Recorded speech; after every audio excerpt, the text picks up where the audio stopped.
One-handed versus two-handed versus polearm weapons in Mount and Blade Bannerlord. Which type is the best? When talking about weapons, there is no such thing as best. Everything has its strengths and weaknesses, so that's what we're going to look at. First, let's talk about one-handed weapons. They are best used in close foot fights. Using them as a horseman might be a bit risky because one-handed weapons are short and in order to hit you will have to get close to your enemy, which might expose you to long-range weapons like spears or pikes. What one-handed weapons should you use depends on the enemy. If you have played Warband, you already know that the best weapons for heavy armored enemies are the one-handed maces because they have the highest armor penetration and deal blunt damage.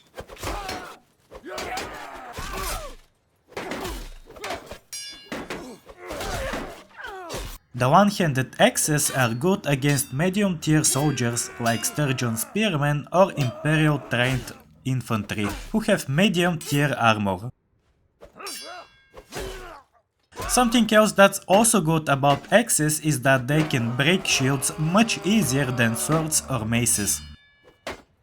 Their only downside is that they don't have a thrust attack, which is nice to have especially when there are a lot of soldiers on the field and swinging is hard. One-handed swords are best used against enemies with light armor. Those would be recruits, footmen or enemy wearing no armor at all.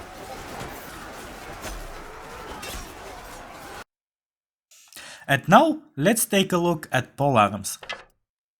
Whatever you do, do not use thrusting polearms on foot. Okay, but why? Why should I not use spears on foot, Orange Game? It is not good because the polearms require momentum or speed to deal a lot of damage. This momentum is better gained on horseback because horses are fast. In close on foot combat, the polearm is going to deal little to no damage at all, if the enemy soldiers are super close to you. However, if you are a Spartan fan or you really like spears, you can still try it out, but make sure to use a very short one, or even throwing javelins, switch to melee mode because they are easier to handle.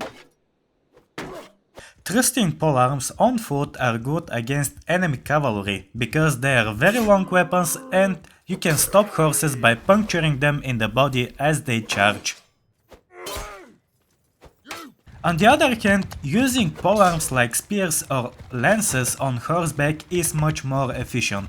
You get that extra speed you need to deliver powerful thrusting attacks. Probably the worst thing about this type of weapons is that you will need to use them for some time to learn how to time them perfectly and how to hit that little point of the spear into your enemies.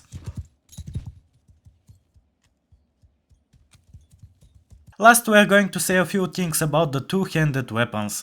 In my opinion, they are the best, especially if you use an axe because axes deal the highest damage of this weapon class. Some weapons can even be used as one-handed and two-handed if you have a shield, which will let you use a bow and arrows or crossbow and bolts.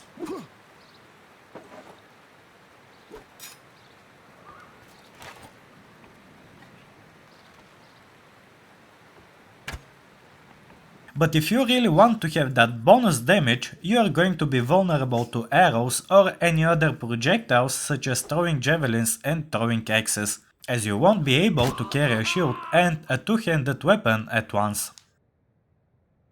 The two-handed cutting polearms are pretty similar to the two-handed weapons, with the exception that they are longer and deal more damage but also harder to handle.